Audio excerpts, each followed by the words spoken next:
Hey everybody, it's Brent in Central Arkansas. Today we're back at the main No Fuss Garden, and I want to talk to you about the melons. Now these melons that are planted here, I'm not sure how many, there's probably 8 or 10 plants there, maybe a little more, but they were seed that from my Uncle Don's melon. When I cut it open, they were sprouted. So I went ahead and put them in some cells and I'm growing them. Now I remember pollinating this melon because it was a big melon by hand. What I didn't expect, and the reason why I pollinated it by hand, by the way, was because I saw 0 pollinators in the garden at that point. So I pollinated it by hand.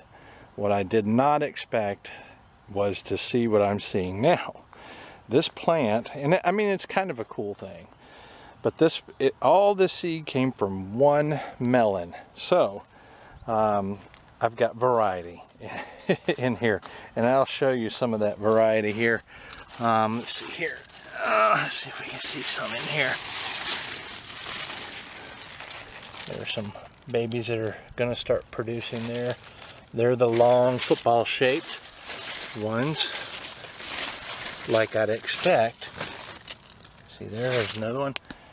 But there's others, if I can find some. Now that I'm videotaping, I don't see any. So let's take a look here, but there's others. Now see this here? This is a perfect example.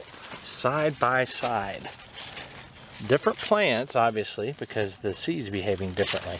But this is behaving like a canary melon, more or less. The coloring's lighter. But this one is behaving like my hybrid, or the dehybridization of the melon that I grew from Ambrosia, the 5th or 6th generation. And that's what it looks like, because I didn't grow this grow. I'm growing Ambrosia F1 hybrid again. But the time that this could have been pollinated, the only one I was growing was my hybrid. And I saved the seeds from that really big one. And but anyway, and I do have some examples of that growing right here. But this obviously pollinated with my hybrid melon, and I'm getting examples of what looks like in between. Now that is something I wanted to do anyway, but I didn't expect that the bees beat me to pollinating that, which is obviously what happened. Let me show you some more examples. Here's some lighter colored, sort of oval. Well, they're oval for sure, but they're not as elongated as the canary melon. This one's more elongated, and it's got the ridges like the canary melon. I assume it's a canary melon. It may be a cassava melon. But yeah, these examples that I'm getting are kind of, well, in between both parents.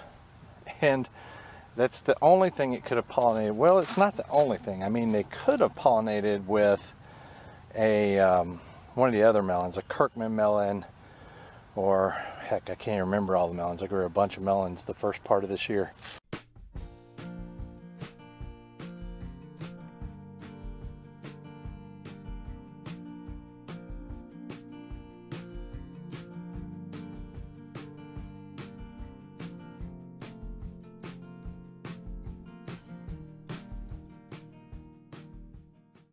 And they could have pollinated with that, but I'm seeing examples that look just like here. You see how it looks on the bottom? The other melons don't favor this look, but I'll take you and show you what the Ambrosias look like right now. All right, here I am at my melon, which is the F5 dehybridization of Ambrosia, and this is what that melon looks like.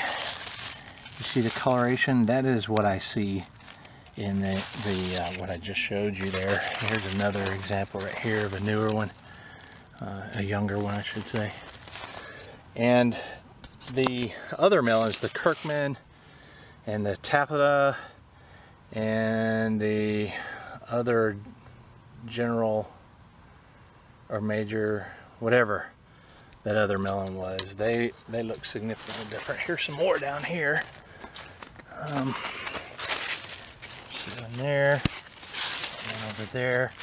but it favors this one. So it had to be the generation from this grow of mine, because the Ambrosias that you see all throughout here, I got a lot of them because I really love that melon. They also look similar, but they're smaller. They've got the same pattern here on the bottom, and there's a lot of them in there, but this one is way more productive than the hybridization of it that I did. Here's 3 right next to each other, real uniform in shape and coloration, just lots of little fruit. So what I'm saying is, I had an unexpected find. I wanted to cross my Uncle Don's melon with my melon, the big one, and also Ambrosia F1 hybrid. And then what I was going to do next year was take the saved seed from both of them and just intermingle them and let them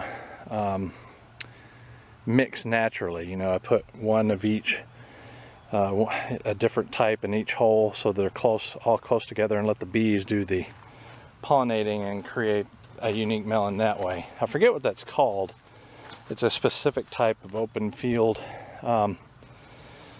pollination that will eventually lead to a unique melon, but you have to take the seed from lots of different fruits and mix it together so that you don't know what you're picking, so that natural selection kind of does it. In each generation they'll tighten up some, but these don't have any yellow examples, pure yellow, like my Uncle Don's. So I think it's a cool thing. I think I can live with that. Even though I don't have any Uncle Don's melon, I do have other seed of his, so I can grow the melon again if I want to. So this is Brent, you guys, just sharing kind of a unique thing with the different kinds of melons here from, well, the hybrid actually of the 2 melons. Well, that wraps up this video. If you guys enjoyed the video, please comment, like, and subscribe. In order to subscribe, all you got to do is click the button here. We'll put a check mark next to it. If you want to get notification the next time I make a video, click on the bell here, check here, and hit save. You guys take care.